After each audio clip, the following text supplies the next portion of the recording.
히브리서 11장 믿음장에서 소개하는 사람들은 한마디로 세상이 감당치 못할 믿음을 소유한 사람들이요, 또한 그 믿음을 따라서 살았던 사람들이죠.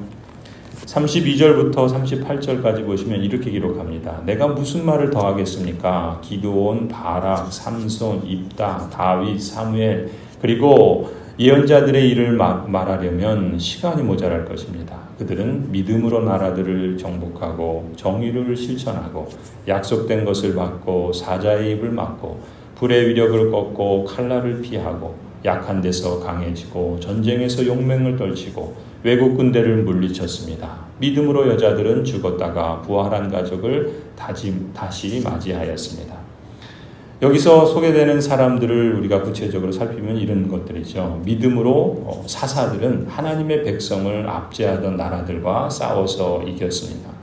또 믿음으로 다윗은 백성들에게 정의와 의를 행했지요. 또 믿음으로 기드온과 바락은, 또 다윗은 하나님의 약속을 붙들고 전장으로 나아갔습니다. 또 믿음으로 다니엘과 삼손과 다윗은 사자의 입을 막았고, 믿음으로 다니엘의 세 친구는 불의 세력을 멸하고 풀무불 속에서 머리털 하나조차 그을리지 않았습니다.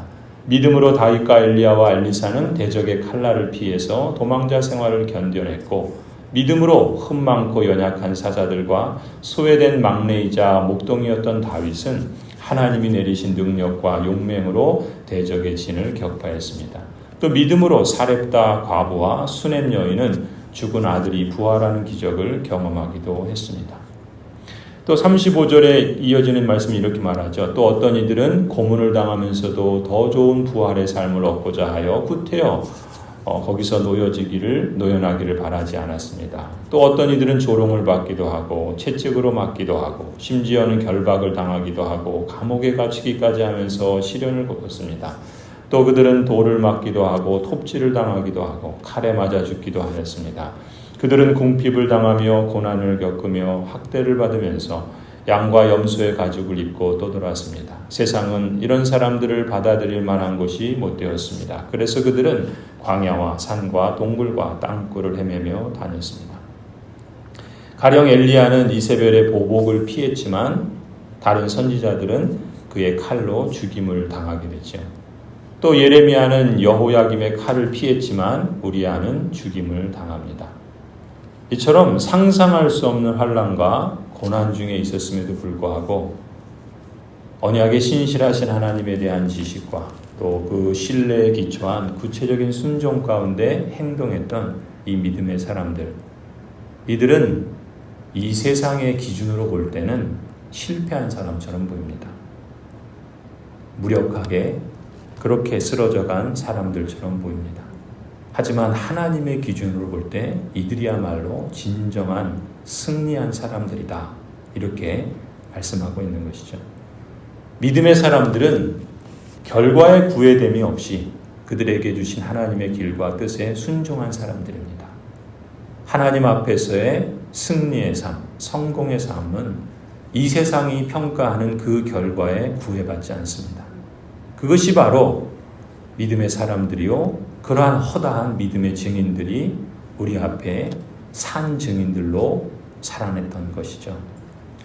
그런데 우리와 같은 신약의 성도들, 우리의 그 모습과 비교해 볼 때 놀라운 사실은 뭡니까? 이런 그 허다한 믿음의 증인들, 이 구약의 믿음의 선배들은 모두가 다 언약의 성취이신 예수 그리스도 이전에 살다가 죽었던 사람들입니다.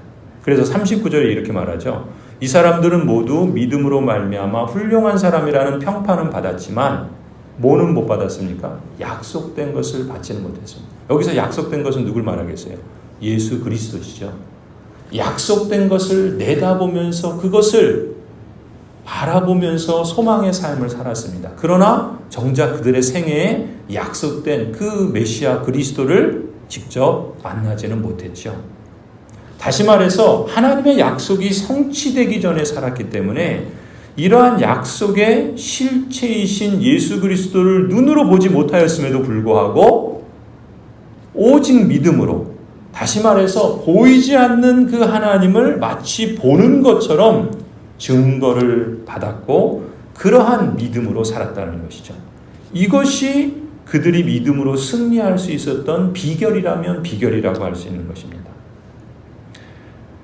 반면에 40절을 보세요. 하나님께서 우리를 위하여 더 좋은 계획을 미리 세워두셔서 우리가 없이는 그들이 완성에 이르지 못하게 하신 것입니다. 그렇습니다. 하나님이 우리를 위하여 더 좋은 것을 예비하셨습니다. 이 당시의 초대교회 성도들은 우리가 지금 오늘 본문에서 보는 것처럼 그야말로 상상할 수 없는 환난과 핍박을 로마 제국으로부터 받았습니다.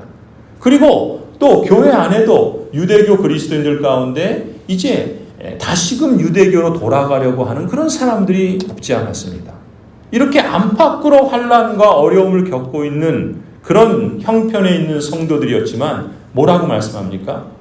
구약의 그 믿음의 그 산 증인들로 살았던 허다한 그 믿음의 영웅들은 정작 그 예수 그리스도를 만나지 못하고 그 약속을 받지 못했음에도 불구하고 믿음의 삶을 살았는데 하나님께서는 우리에게 그 예수 그리스도를 이미 만나게 하시고 보게 하시고 실감하게 하시지 않았는가? 그게 40절이에요. 하나님께서 우리를 위하여 더 좋은 계획을 미리 세워두셔서 우리를 통해서 그 예수 그리스도를 보게 하시고 만나게 하시고 그럼으로써 그 하나님의 그 언약이 성취되고 완성에 이르게 하셨다라는 것을 말하고 있는 거예요.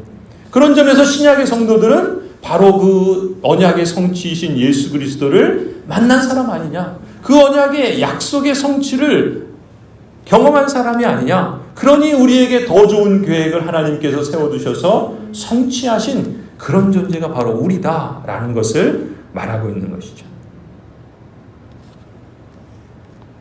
초대교회 성도들이 더 좋은 계획, 더 좋은 언약, 바로 그 약속의 실체이신 예수 그리스도를 이미 경험하고 그 은혜 아래서 살았던 것처럼 그 이후에 우리 역시도 지금 이 시대를 살아가고 있는 우리 하나님의 언약 백성들, 우리 신자들 역시도 어떤 존재입니까? 우리는 더 좋은 언약의 성취이신 예수 그리스도를 알고 그래서 이미 임한 하나님 나라 가운데 살고 있지 않습니까? 또 우리도 구약의 그 믿음의 선배들처럼 또 이 초대교회 당대의 고난과 환난 속에서 살았지만 그 성취이신 예수 그리스도께서 말씀하신 대로 앞으로 재림하실 그날을 소망하면서 살았던 것처럼 우리도 역시 더 좋은 소망을 믿고 앞으로 완성될 하나님의 나라를 기다리며 소망 가운데 그 소망의 삶을 앞서 사는 것 아니겠습니까? 그렇다면 약속의 실체이신 예수 그리스도께서 이 땅에 오셔서 모든 언약에서 약속하신 말씀의 성취를 경험한 우리들은 더욱더 굳건한 믿음 위에 서야 마땅하지 않겠습니까? 더욱더 온전한 순종으로 믿음의 삶을 살아야 마땅하리라 믿습니다. 성도 여러분, 세상이 감당하지 못할 믿음으로 사는 사람들로서 세상보다 하나님 나라를 더 가치 있게 여기며 믿음의 삶을 살아가십시다. 이 세상에서는 우리는 필연적으로 고난을 당할 수밖에 없습니다. 이 세상은 필연적으로 신앙을 하찮은 것으로 무시합니다. 때로는 신앙 때문에 어려움을 겪을 수도 있습니다. 그렇다 할지라도 언약의 신실하신 하나님을 믿고 신뢰하며 순종과 감사로 하나님을 예배하십시다. 우리가 고백하는 하이델베르그 교리문답 제1문은 뭐라고 묻습니까? 오늘 우리에게 이렇게 묻습니다. 살아서나 죽어서나 당신의 유일한 위로는 무엇입니까? 하이델베르그 교리문답은 이렇게 대답하지요.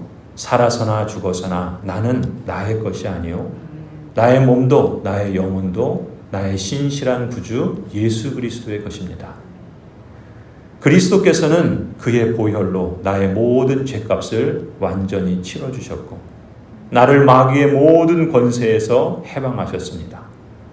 또한 하늘에 계신 나의 아버지의 뜻이 아니면 머리털 하나도 땅에 떨어지지 않도록 나를 보호해 주시고 참으로 모든 것이 합력하여 나의 구원을 이루도록 해주십니다. 그러함으로 예수 그리스도께서는 그분의 성령으로 나에게 영생을 확신시켜 주시고 이제부터는 마음을 다하여 즐거이 그리고 신속히 그리스도를 위해 살도록 하십니다. 이것이 우리의 신앙의 고백이요 우리의 삶의 자세라고 믿습니다. 하나님의 언약 백성 여러분, 그러므로 이렇게 구름대와 같이 수많은 증인이 우리를 둘러싸고 있으니 우리도 갖가지 무거운 짐과 얽매는 죄를 벗어버리고 우리 앞에 놓인 다름질을 참으면서 달려가십시다. 믿음의 창시자요 완성자이신 예수를 바라보십시다. 예수 그리스도께서는 자기 앞에 놓여있는 그 기쁨을 내다보고서 부끄러움을 마음에 두지 아니하시고 십자가를 참으셨습니다. 그리하여 그는 하나님의 보좌 오른쪽에 앉으셨습니다. 자기에 대한 죄인들의 이러한 반항을 참아내신 분을 우리는 생각하십시다. 그리하면 여러분은 낙심하여 지치는 일이 없을 것입니다. 누가 우리를 그리스도의 사랑에서 끊을 수 있겠습니까? 환난입니까? 곤고입니까? 박해입니까? 굶주림입니까? 헐벗음입니까? 위협입니까? 또 칼입니까?